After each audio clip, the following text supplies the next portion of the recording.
ரசிதா, ம் Indian two songs எல்லாம் கேட்டியா? கேட்டேன். எப்படி இருந்தது?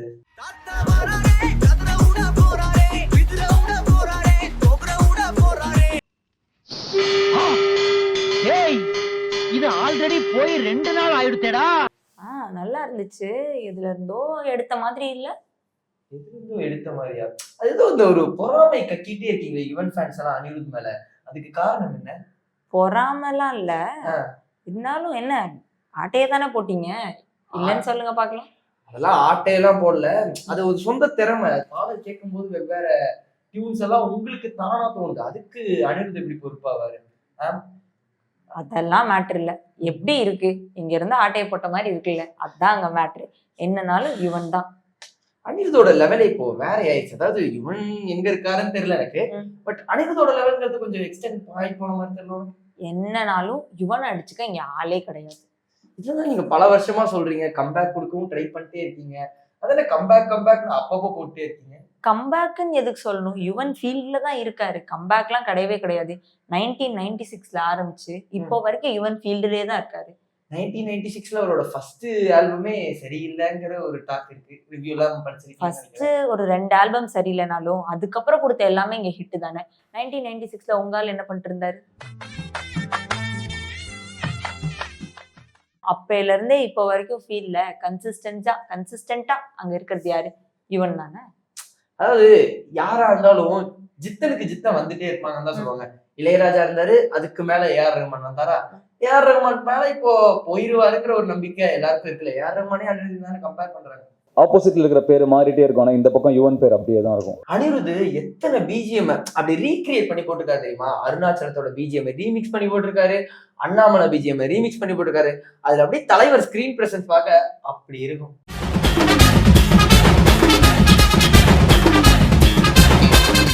இதெல்லாம் ஓகே. ஆனா இந்த ரீமிக்ஸ்ங்கிற விஷயத்த யார் ஃபர்ஸ்ட் கொண்டு வந்தா? யார் கொண்டு வந்தா? எங்கால் தானே கொண்டு வந்தாங்க. அப்படியா? ஆமா. என்ன படத்துக்கு என்ன பாட்டு?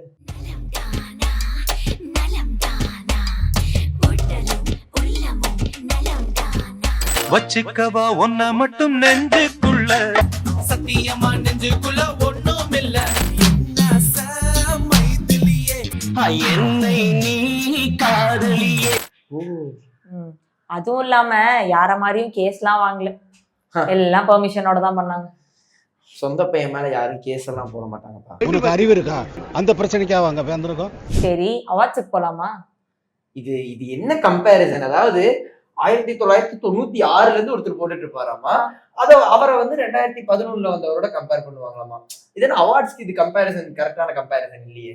ஆக்டர்ஸ்க்கு வருவோம். இப்ப டாப் ஆக்டர்ஸ் எத்தனை பேர் இருக்காங்க? ஒரு 3 டாப் ஆக்டர் நான் வைக்கிறேன். அதுல இருந்து பேசுவோமா? பேசலாமே. சரி, சொல்லுங்க. தளபதி விஜய்.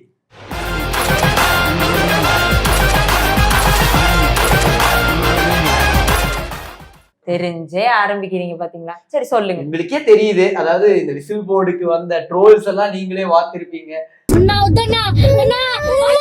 சரி விடுங்க. உங்க ஆள் தான் விஜயோட நல்லா பண்ணிருக்காங்கன்னு வச்சுக்கோங்க. அடுத்து யார் எடுத்துட்டு வரீங்க நீங்க? அடுத்து அஜித் வரலாம். அஜித் வந்தா இன்னைக்கு எங்களுக்கு இருக்கே ஆளுமா டோலுமா இருக்குது. எங்களுக்கு என்ன பாட்டா இல்ல. நீங்க எல்லாம் ஒரு பாட்டு தான் சொல்லுவீங்க. நாங்க ஆல்பமா சொல்லுவோம். அவ்வளவு ஆல்பம் இருக்கு. எங்க ஒரு 2 ஆல்பம் சொல்லு பார்க்கலாம். மங்காத்தா இருக்கு, பில்லா இருக்கு, தீனா இருக்கு. Okay okay stop. தெரிஞ்சிருச்சு ஃபைன்.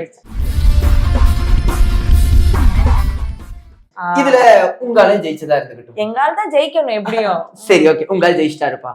அடுத்து தனுஷ். அப்படி பொத்திண்டி நில்லையா ஓரமா?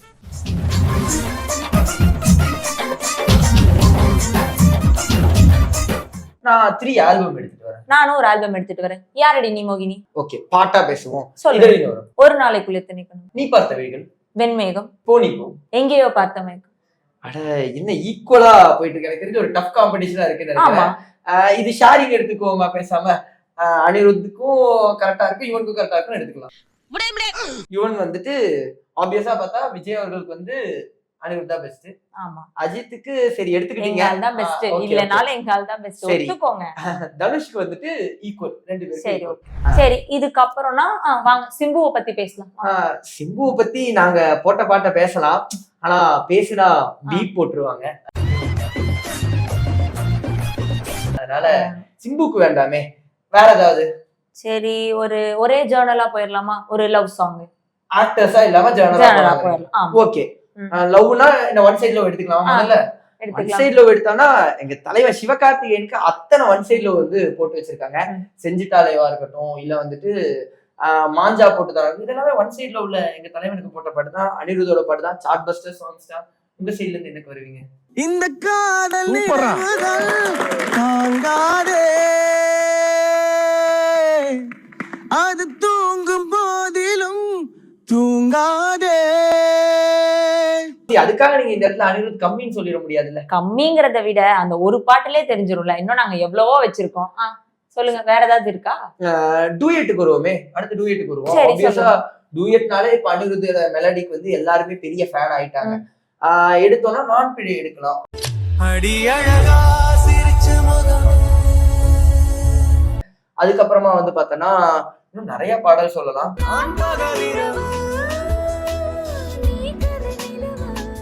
இப்போ லவ் டூயட் யுவன் எடுத்தா ரொம்ப போவேனா. பருத்தி வீரன் படம் பார்த்திருப்பீங்க.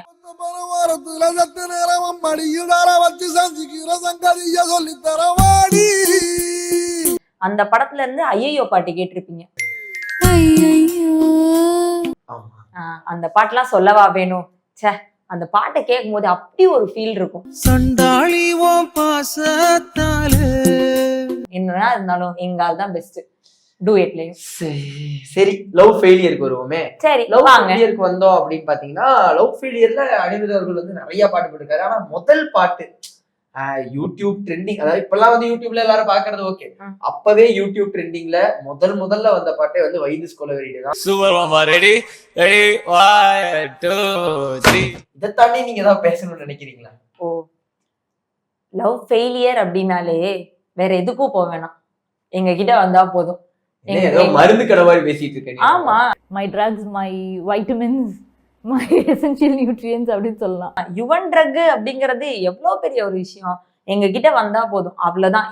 எல்லாமே எங்க லிஸ்டே அப்படிதான் இருக்கும். ஒரு பாட்டு 2 பாட்டா எல்லாமே நாங்க லவ் ஃபெயிலியரா தான் வச்சிருக்கோம். சரி, கேட்கும் போதே ஒரு ஹீலிங். அதெல்லாம் தனிமையை தேடுதே, இதயமும் ஓடுதே. உனக்கு சொந்தமடி, வேதனைகள் எனக்கு சொந்தமடி. என் வாழ்வில் வந்தாய், என் இரவையும் பகலையும் மாற்றி போனாய். என் வாழ்வில் வந்தேவானாய், ஏமாற்றம் தாங்களையே. காதலில் வலியும் இன்பம் தானே நானே. பாத்துக்கலாம். என்ன நினைச்சுக்கிட்டு இருக்கீங்க எல்லாரும்? நானும் பல கெட்டப்ப கஷ்டப்பட்டு போட்டு வர்றேன். பார்த்த உடனே பாடி சொன்னா நான் கெட்டப்ப என்னடா மரியாதை? நீ பாடல்ல இந்த கம்பேரிசனுக்கு எல்லாம் வந்துட்டே இருக்க. அடுத்து அப்படி பிஜிஎம்க்கு போவோமே. மாஸ் பிஜிஎம் எடுத்தா எனக்கு தெரிஞ்ச வரைக்கும் இப்ப ரீசெண்ட் டைம்ஸ்ல எல்லாருக்குமே தெரியும், ஒரு படத்தை பிஜிஎம்னால மட்டுமே அவர் தூக்கி நிறுத்திட்டு இருக்காரு. ஜெயிலர்ல ஹுக்கும் கேட்டிருப்பீங்க.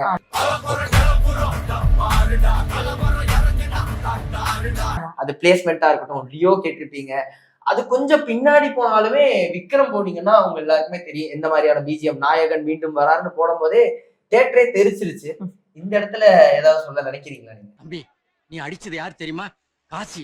என்ன கொன்னுடுவான், இறங்கி ஓடிட்டுப்பா. 2 படம் தான். ஒண்ணு மங்காத்தா, இன்னொன்னு அந்த பிஜிஎம். கொஞ்சம் அந்த டைம்ல இருந்து ஏன் இப்போ வரைக்கும் அந்த பிஜிஎம் ட்ரெண்ட் தாங்க. கரெக்ட் தான். அது இப்போ வரைக்கும் சொல்றது உண்டு. இந்த பிஜிஎம் எல்லாம் அடிச்சு தூக்கிரும், மங்காத்தா பிஜிஎம் எல்லாம். ஆனா இப்போ ஓஎஸ்டி அப்படின்னு பார்க்கும்போது அனிருத் எப்பவுமே ஒரு ஹைல தானே நிக்கிறாரு.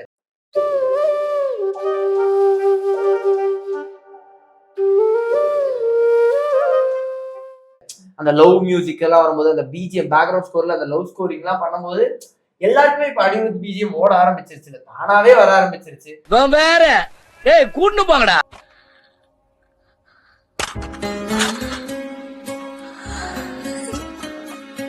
அந்த பிஜிஎம்மோட எதையாவது கம்பேர் பண்ண முடியுமா?